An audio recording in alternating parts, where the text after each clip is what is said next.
We just had a wonderful rain. My rain barrels are full, buckets are full. Here in the wishy-washy washerwoman garden, you can see we got, I think, a good 4 inches of rain. Everything is still wet, so I'm not going to be able to go out and work in the garden for a while, except maybe for pulling up weeds from the paths. So I'm going to give you a quick tour of my late summer kitchen garden. Raspberry bed, herbs and edible flowers.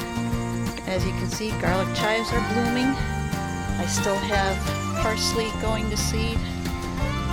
Probably would have been a good idea to collect the seed before the rain came, but I'll get it later. Meanwhile, I'll be planting garlic later. I have mezclin lettuce mix here and radishes there. Here's lovage.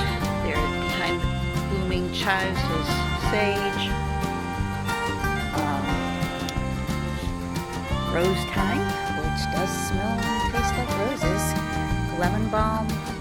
All kinds of wonderful herbs are doing well. Chamomile, I need to trim back quite a bit. But here's the big change, is we have finally replaced that strawberry bed. I don't think I've put my post up about it yet, but here it is. And yeah, so the plants that I put in here, what was green on them has turned brown, and all the green that you see coming up now, the brightest green, this is new growth. And look at that. See, weeds are already coming in at the edges. So I need to go get after them. And someone's trying to plant sunflowers here, which has been successful right here. But anyway, it is looking a lot better than it was before, and I am going to keep up with those weeds. And next spring we should have another great strawberry harvest. My bean towers, the Kentucky Wonder Beans, have been producing.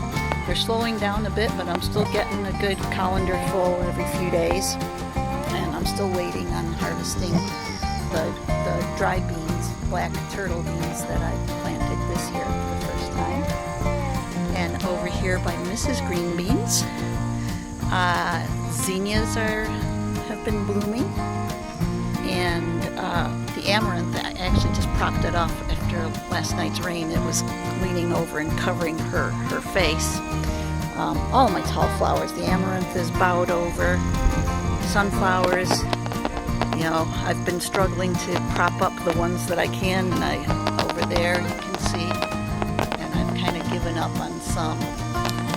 But in this bed, I'm still getting side shoots of broccoli.